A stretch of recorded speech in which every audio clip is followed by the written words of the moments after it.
Hey everyone, and welcome to the Mark Prater podcast, where our aim is to connect our global family of Sovereign Grace churches with our executive director. Mark, anybody who checks out the podcast knows that you are regularly giving really encouraging updates about our family of churches growing globally because there has been significant, surprising expansion in partnerships across the globe in Sovereign Grace. And everyone loves growth, and we love the updates and the stories and adding new churches and ordinations and all of that.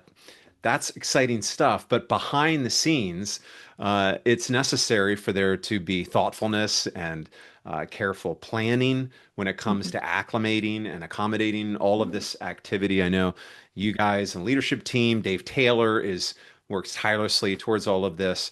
But talk to us about some of the ways that you think about how this all works as we build globally.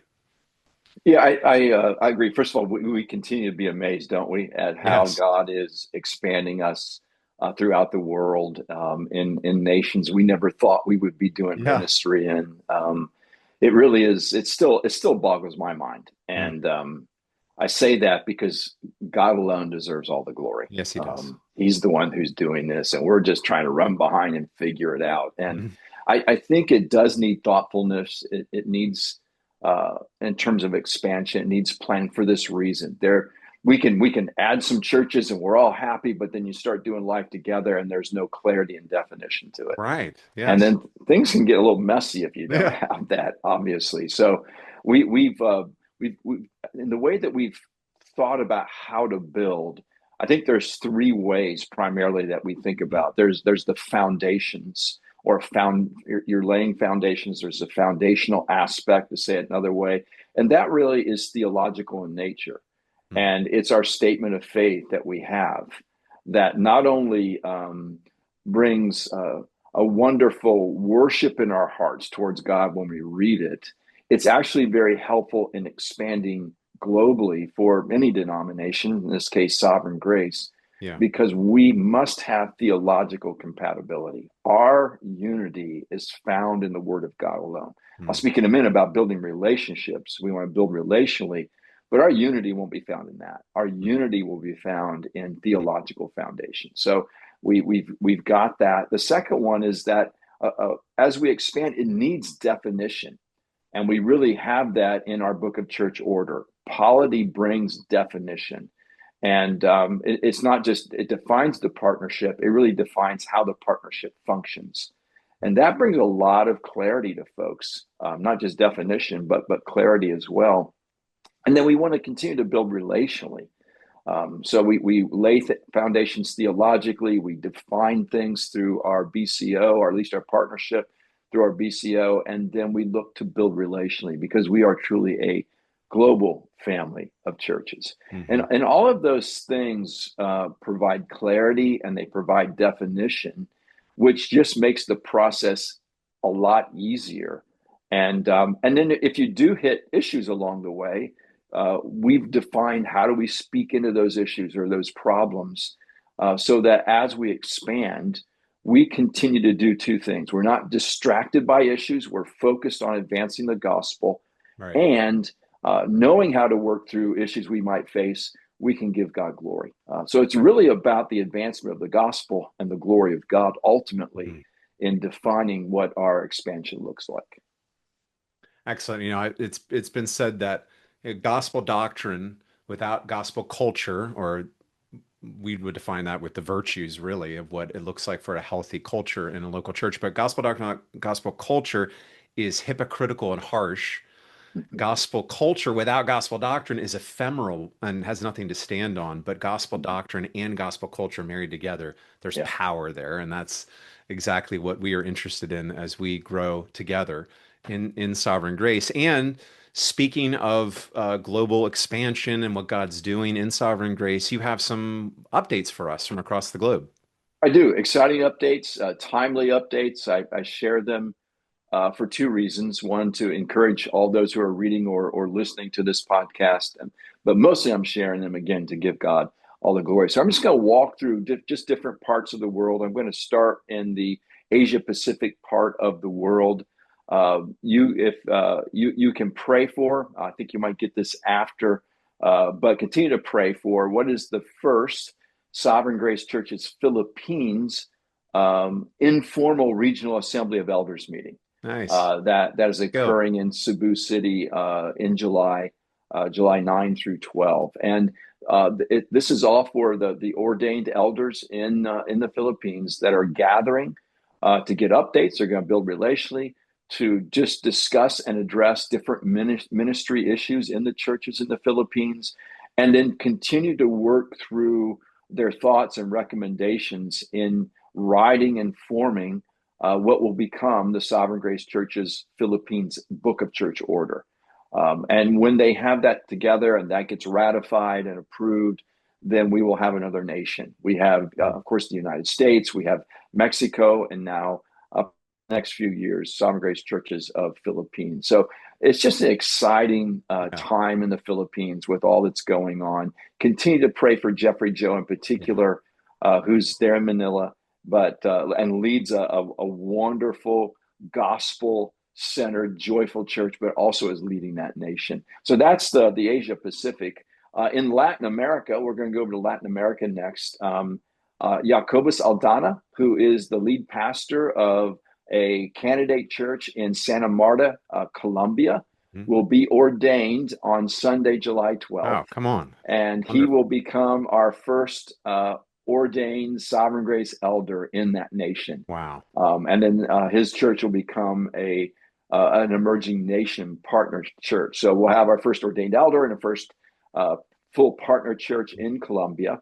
And then actually, Jose Mercado and Rich Richardson are going to be there for the ordination. And then they're staying a few extra days, which will be July 14th through the 16th or something like that, for the first Latin America Pastors Retreat in Santa Marta. It's the first one of its kind outside of Mexico, just to make that clear. They've had them in Mexico over the last few years. This is the first one outside of Mexico. And there will be pastors there from Colombia, from Bolivia, and from Costa Rica. And again, time to build relationally, time to get updates, time to talk through pastoral issues they're facing, and a time to dream and pray about how to build sovereign grace in Latin America. So Jose Mercado and Rich Richardson will be leading that time. So please pray for those two men as they lead, and pray for those brothers that are gathering in Santa Marta. Okay, let's go to Africa. Just a couple of quick updates there. Bart Lipscomb is going to be traveling to Africa. Bart is the senior pastor of Christ Church in Conroe, Texas, and he's the area leader there in Africa. He's going to be traveling over and spending time in both Zambia and Namibia, July 11th through the 18th. To just pray God uses him to strengthen those pastoral teams and churches. And then we just made final plans for the first Sovereign Grace Africa Pastors Retreat that will be for ordained Sovereign Grace elders in Africa. That will be happening in Addis Ababa, Ethiopia. Trinity Fellowship has been so kind to host that. It'll be in March of 2026. So begin to pray about that event as well. Let me just go to Europe. This will be a little bit quicker, but I want to give this update because I want to point out what our brothers are facing in a couple of places in Europe and how you can pray for them. So for our church plant in Torino, Italy, led by Ed O'Mara, and then our church that is pursuing an emerging nation partner status, Oasis Church in London, England, where Pat and Dana Tedeschi just went last year to begin to lead that church and lead them into sovereign grace. Both of those churches, the one in Torino and the one in London, England, is in search of a different meeting location. For the case in Torino, Italy, they've been meeting in a home. They've gotten to a place they just need a bigger space. So pray for them and God's provision, which isn't easy to find in Italy, for them to have a suitable meeting location on a Sunday morning. And then the same in London. Pat just thinks we need to be in a different place, just a little bit different place of London, maybe, and of course, in a different building. So pray that God provides not just the building for both of those locations, but the resources they need. And that as they begin to meet, maybe even in new communities in both parts of their cities, they would have a chance to reach new people with the gospel of Jesus Christ. And then let me just finish up here in the United States. Last Uh, but not least. Last but not least, the good old U.S. We have 5 church plants here in the United States that will Mm. be launched this fall. I think most all of them in September, if I have my facts right, but certainly this fall. So that would be Coatesville, Pennsylvania. That one's led by Nathan Smith. Mhm. The name of that church is Emmanuel Church. And then Galloway, New Jersey, led by Eric Huber. I believe that's Trinity Church, if I remember right. And then Christ Community Church in North Knoxville, Tennessee, Mm. being led by Josh Varnado, and that being sent from Cornerstone Church there in Knoxville. They're sending out a big group, by the way. I appreciate their example and sacrifice. Yeah. And then in Spring Hill, Tennessee, Howard Varnado, which is Mm. Josh's father, is planting out of Redeeming Grace Church Mm. in Franklin, and he's going to plant Hope Community Church in Spring Hill, Tennessee. And then one more, we will be planting a church in North Manchester, Indiana this fall as well. So those are our 5 different locations in the United States Mm. where church plants are being launched. Sending churches are sacrificing Mm. because they're sending their best and they're sending resources and they're sending money. And they're doing all that for the sake of the gospel and advancing the gospel. In terms of this, we plant churches to reach people we've not reached yet with the good news of Jesus Christ. So those are a few updates that just describe how good God is being to our small family of churches.